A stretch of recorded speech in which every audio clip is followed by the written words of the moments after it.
All right, everybody, welcome back. Still here in the weird graveyard, so let's see what's going on. Let's talk to Junebug first. Find any lizards? One, but it went under a rock. That's lizards for you. Do you have a family? Well, I've got Johnny, the sloth on wheels. I've got you folks right now. Is that a family? Let's call it what it is.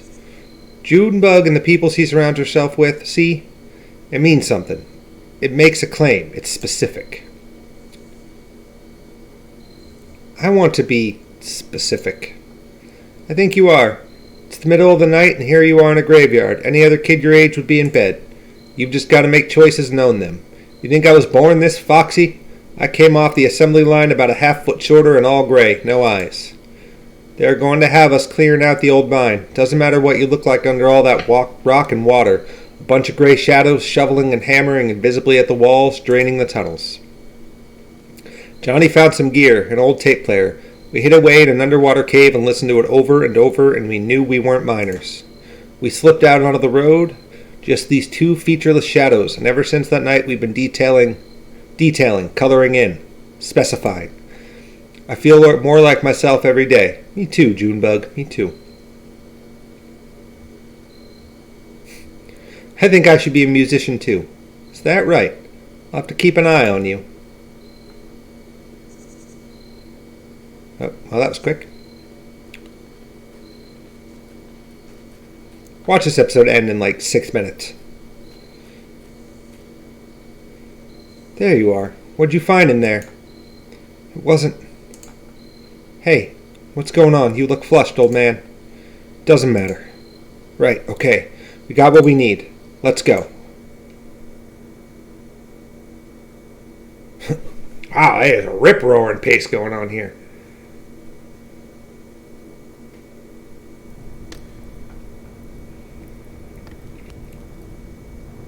Let's talk to Donald.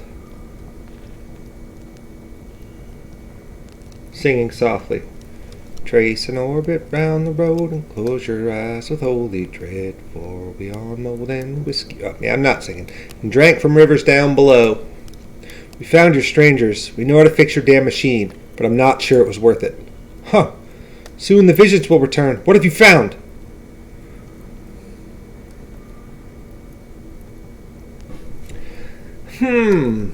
They say you need to...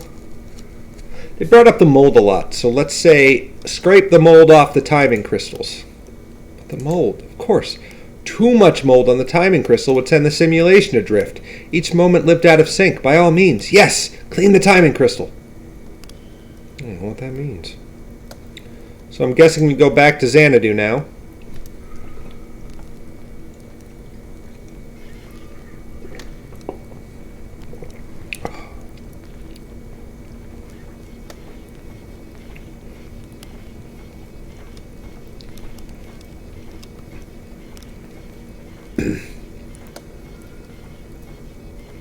I can't express how happy I am that I picked this game and how happy I am that I've stuck with it. You guys are getting to the end of this with me. Don't you worry.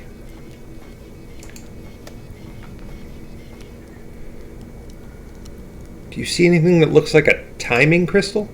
Yeah, right here behind the control panel. It's filthy. Right. We're supposed to scrape off this black moldy stuff. Weird.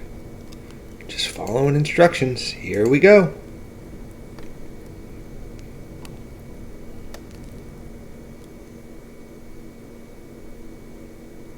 Wow. Xanadu.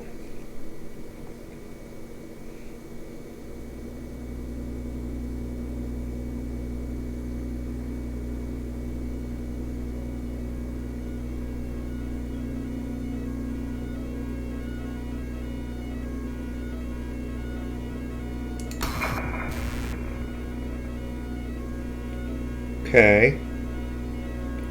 Now the dialogue's clear.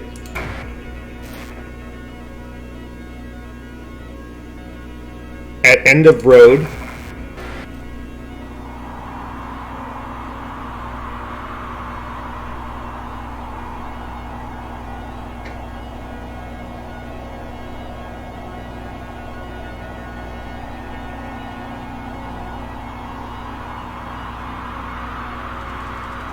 You are standing at the end of a road before a small brick building. Around you is a forest.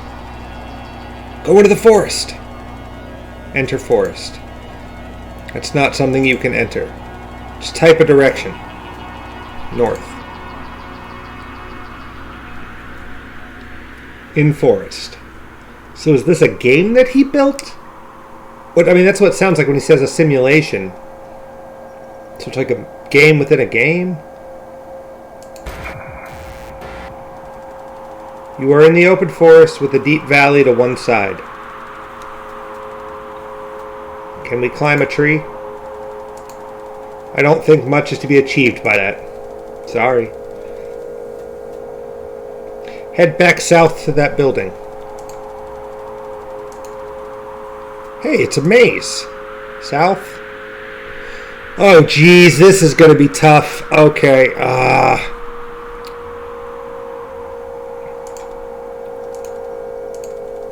You're in a forest. Lula's here, soldering replacement components in a small handmade radio. We should talk to her. Hi, Donald. I'm getting the strangest interference out here. I've been tuning to the radio circuits gradually as we go, swapping capacitor values and tweaking resistor networks. It was working for a while, but everything I can pick up sounds so distant and muffled.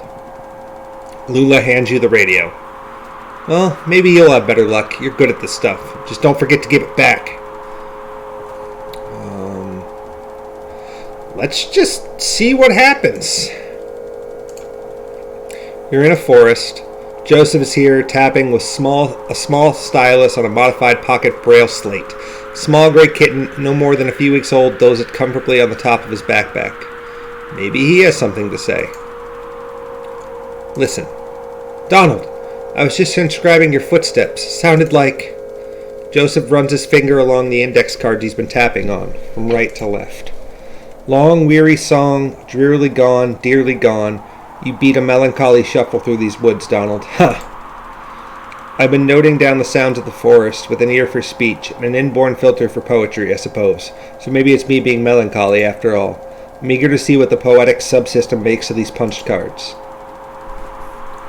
Let's try west. Alright, maybe this isn't as bad as we thought it was. At edge of hole.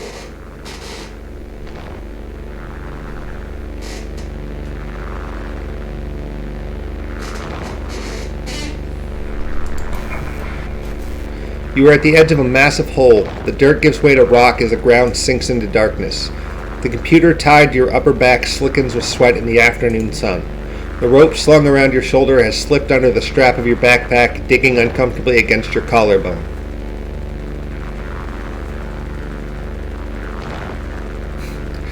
I love the kids' answers. I'm not going to say yell into the hole first, see if they're pirates. I like it, but we're just going to keep trucking along here for this one. That seems pretty obvious. Go down into the hole. The cave walls are too slick to climb safely without assistance. You lose your footing and fall to your death. Oh, jeez.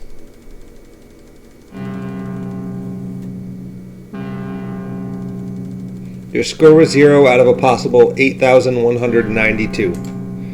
What? You may continue or quit. Oh, jeez. Okay. Maybe we need to climb down more carefully. Try using the rope to climb down safely.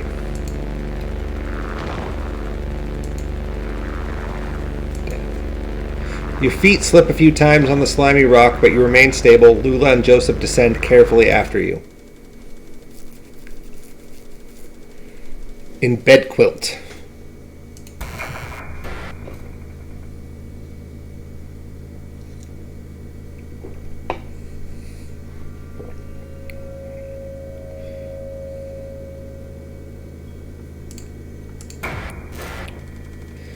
You are in bed quilt, a long east-west passage with holes everywhere. Joseph and Lula remove the computer equipment they are carrying on their backs and begin setting up. That's the last trip, so everything's down here now. Let's set up the gear. I only understood you as far as wanting to set the up above. Set the up above. Lula looks pensive. I'm going to humor the kid. Where is the treasure? Huh, if we knew that, we wouldn't have to set up down here. I know you think this environment will help our project get us in touch with a deep romantic reverence for some kind of profound natural spookiness, but I was more comfortable in our lab. The university picked the worst time to cut our funding. Typical institutional stinginess and academic politics. I mean, I felt like we were getting really close to something. Anyway, I don't know if it's sustainable down here. To live and work here together.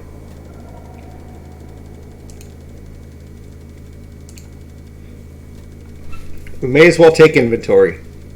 I've got the tape machine and the synthesizer parts we borrowed from the School of Music. It's all tuned up to my voice so we won't have to type so much.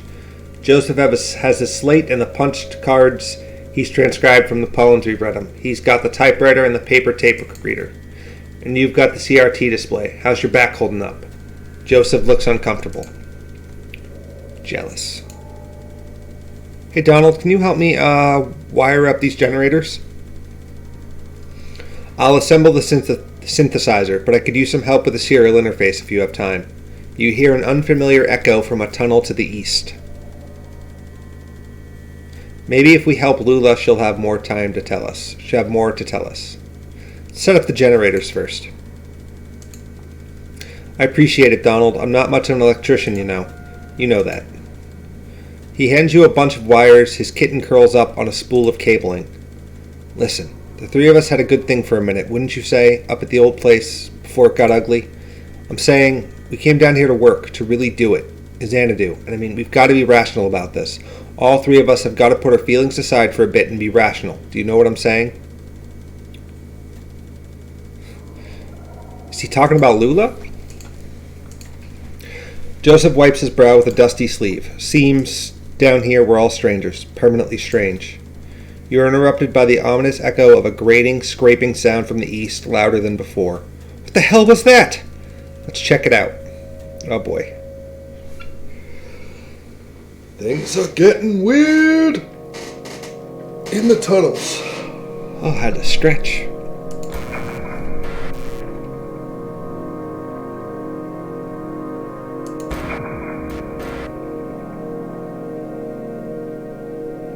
Guess we'll just keep walking for a second. You rush down the tunnel with Joseph and Lula close behind. How do you like all this, kid? Kind of boring, but I like boring stuff sometimes. There's a lot of reading, but I'm really good at that anyways. That's how I feel about this game, so that's how we're answering. The tunnel narrows, and soon you find yourself crawling on your hands and knees. Navigating the tunnel gradually becomes more awkward as smooth rock gives way to jagged, crystalline surfaces. Scratches and taps echo from the end of the tunnel, some short and piercing, some slower and groaning as if dampened by water. The tunnel opens into a large room. In Crystal Room. Oh, creepy. Oh, creepy, creepy, creepy.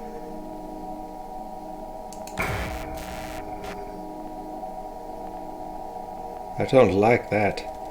You are in a large, irregular chamber. The walls, floor, and ceiling are covered with crystalline projections. Strangers are here, scraping black mold from the crystals. They look up when you enter. One of them seems about to speak. Finally! Let's listen to what he says. The stranger reaches for a box he's carrying and presses a plastic button. The box whirs to life and a crackly voice blurts something unintelligible, then slows to a deep gurgle. He looks at his companions momentarily in confused disappointment, then returns his awful gaze to you. Joseph flees through a tunnel to the north. Lula flees through a tunnel to the northeast. Follow Lula. Lula's headlamp scans across the northern passage as you run. Soft shadows loom perplexingly from floor to ceiling. You feel around to distinguish shadows from crystals, but eventually find yourselves cornered. You have hit a dead end. Comfort her. You reassure Lulu that the strangers are harmless. Are you sure?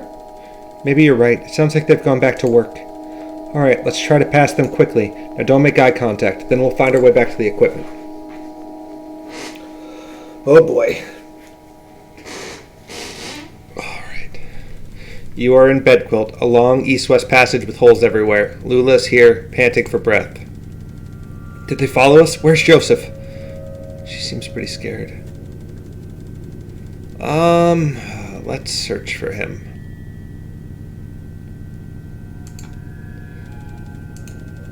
I only understand you as far as wanting to search. We have to be more specific. With the equipment. The various computer and audio equipment cast angular shadows in the tunnels as you scan slowly across the pile. Nothing. You select a tunnel at random. Your lantern illuminates several sets of footprints on the moldy cave floor, but they are impossible to identify. Joseph climbs down from the rope still tied above. That damn sound, those damn voices. I don't even know what direction I was running. I wove through the network of tunnels. I ran my hand along the wall, always turning left, but every turn and every rock felt the same. For all I knew, I was running in circles. Finally ended up here, and I hid. I panicked. I heard you talking, but I didn't think I could trust my senses. But listen. There's one thing I have to tell you. While I was out there lost in the tunnels and caves, I came across the Zero, and I had no idea. It's like a real place. They pick up garbage, they deliver mail, they go to work and to church. But it has an awful kind of emptiness. Wandering through, I heard horrible echoes. Weird images got burned in my mind's eye. A television, a scarecrow, a crystal, a feather, a sandwich, a CRT monitor, a bottle, an anchor. Lula looks down at her feet. What's up with Lula? Nothing. Just, Joseph, you sound disturbed. Lula, you've heard the same damned stories I have. Doesn't matter now, damn it. I'm leaving. To hell with all of it. Get him back on track. We're so close. You shout something at Joseph about the project you were working on together. You'll die in these damn cold caves, and what about those men? You know they'll come back. Tell him we can find somewhere to start a fire. Suggest finding somewhere safe to start a fire. You shout something at Joseph about going deeper into the caves. Did you hear their voices? They're not... They'll find you, but not me. I'm going back to the surface. Stop! Your stupid fight is ringing through the whole damned cave. Joseph is right. We can't stay here.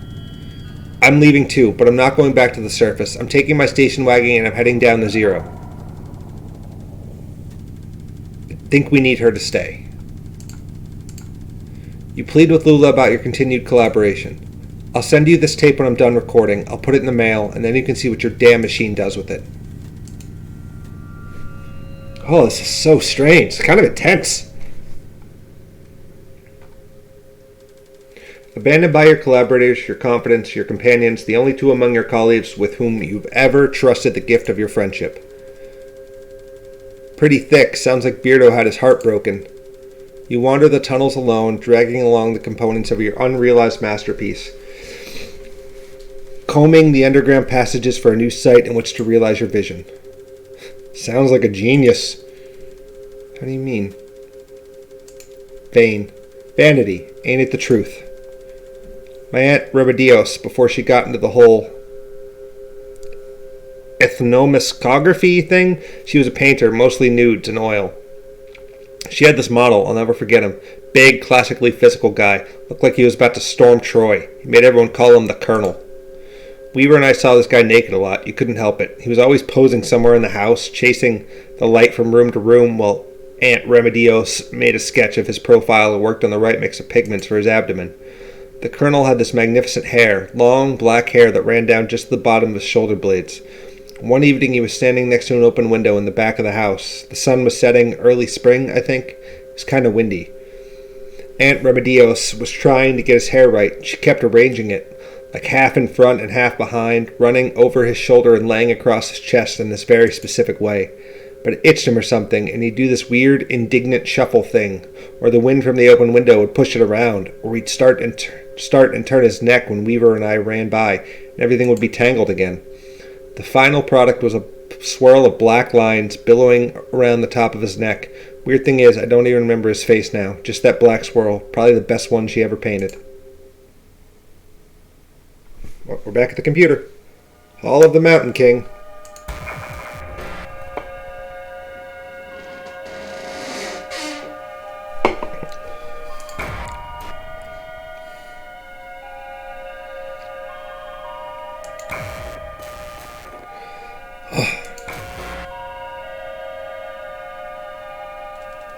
After what may have been years, you stumble out of a tunnel into a cavernous open space.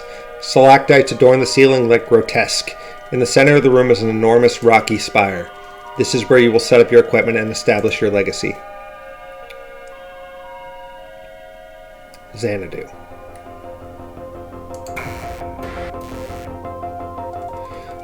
Now is the time to continue your work. Research assistance, 0. Realism index, 37%. Romance index, 2%. Mold coverage, 0%. You may hire a new research assistant, assign assistants to a task, or sleep until tomorrow. Sleep. Time passes. Now is the time to continue your work. I doubt these numbers changed. Alright, let's hire a new research assistant. Uploading job advertisements to university message boards. You have hired Mary Ann, who studies fine art. Let's hire another one. Uploading job advertisements to university message boards. No new applicants. Try again later. Okay. You may assign research assistants to debugging, transcription, or speculation. Transcription. Assigning available research assistants transcription. Alright.